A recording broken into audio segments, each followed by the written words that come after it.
So those typical BMW new owner fails are coming up right here in this video. Definitely don't want to miss it.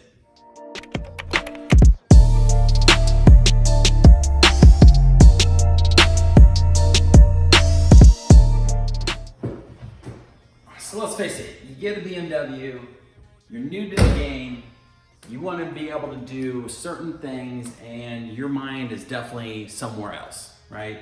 You want to do modifications to it. You want to add performance mods. You want to add different, wheels and just this and that. You want to go crazy with it, right? It's a new car to you as far as the BMW goes.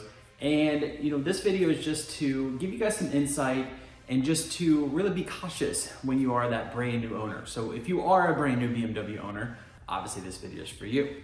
So, getting a BMW, first things first is that when you source that BMW, you need to make sure you find the right BMW. Meaning it needs to be checked out, right? To get the pre-purchase inspection done when you find it. Make sure that all the maintenance is up to par with it. Obviously, you're spending your money on this car. You need to find a BMW that hasn't been abused.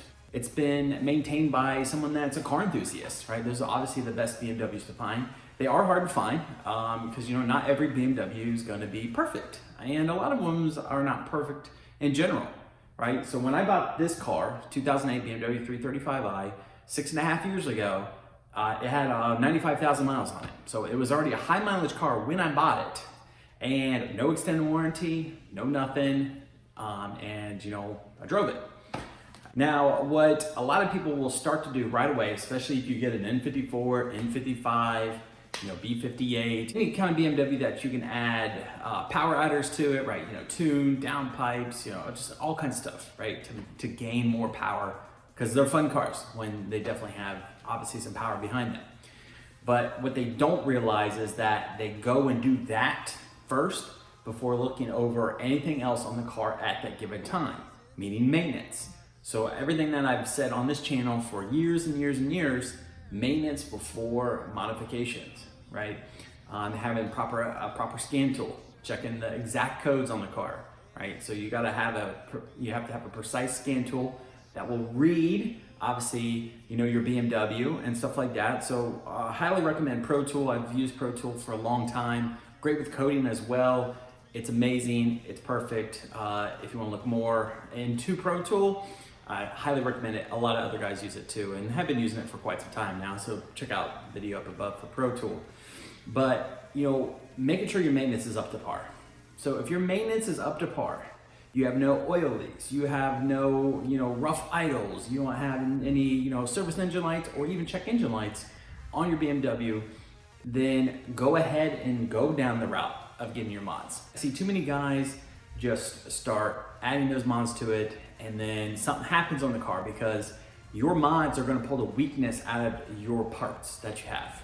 If you have old plugs, add in tune, more boost, all that stuff, different timing, it's going to just, you're going to see the weakness of it. So there's a lot of things to do when you first get your, BMW. I have that plenty on my channel, but, taking through that and getting that as maintenance is, getting that maintenance all done and good to go. That will go a long way for this, right? When you are a new owner.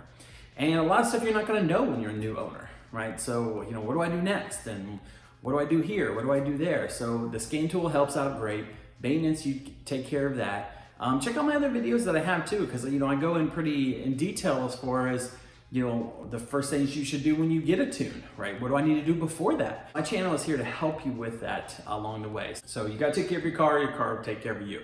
So I've never had any maintenance kind of issues as far as, with the tune and stuff like that, because I've taken care of those things prior to that. Other things is that, when you are new, I always recommend setting a certain amount of money aside every single year for maintenance costs. I like to say $2,000 every year that you should save.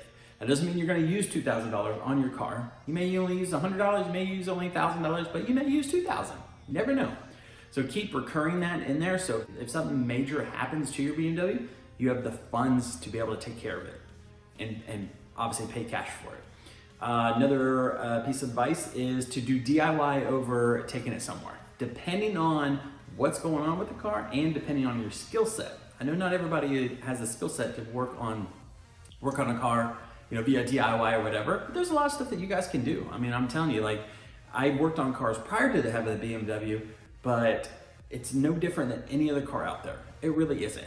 The labor cost is the biggest thing because you have to take off, you know, certain parts to be able to get to like a $30 gasket you have to replace, but it's doable. It's definitely doable. So I help out on that as far as the DIYs go step by step, so you guys can follow it, save you some money, right? So that's definitely a big one. If you have to take it somewhere to get work done, then I would take it to an indie shop and not so much the dealer, because the dealer will charge you that much more. You could go in for something little and be like, crap, there's $5,000. I don't have $5,000. But you can go to an indie shop and let's say it's only $3,000 or $2,000. And then obviously if it's DIY and you do it yourself, then you could save all that kind of money and use that money for other stuff, not just about your car, but any stuff in your personal life as well. But you know, once you have all of that covered and you're comfortable working on your car, your maintenance is all up to par, you've added performance parts and it's been great.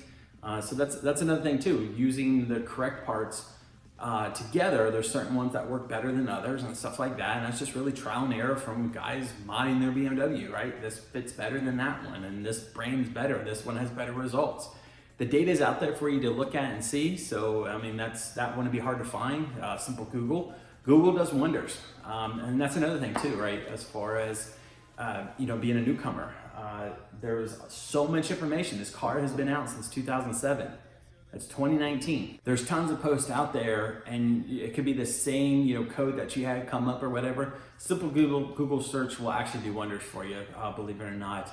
Some stuff you have to kind of mix through to try to see if it's the exact same thing that you're thinking of, but that helps too. And also YouTube, right? There's other content creators out there, and there's a lot of great information out there. So those are also free tools to use to kind of help you along the way and help you learn, right? So that's another big piece of advice. So I mean, guys, that's definitely the biggest things that I can think of that, you know, new owners will jump into. They don't really know, but it's more so the advice if you are a newcomer to check out those things and make sure you have everything lined out, because you know you want to have a good experience with your BMW, no doubt.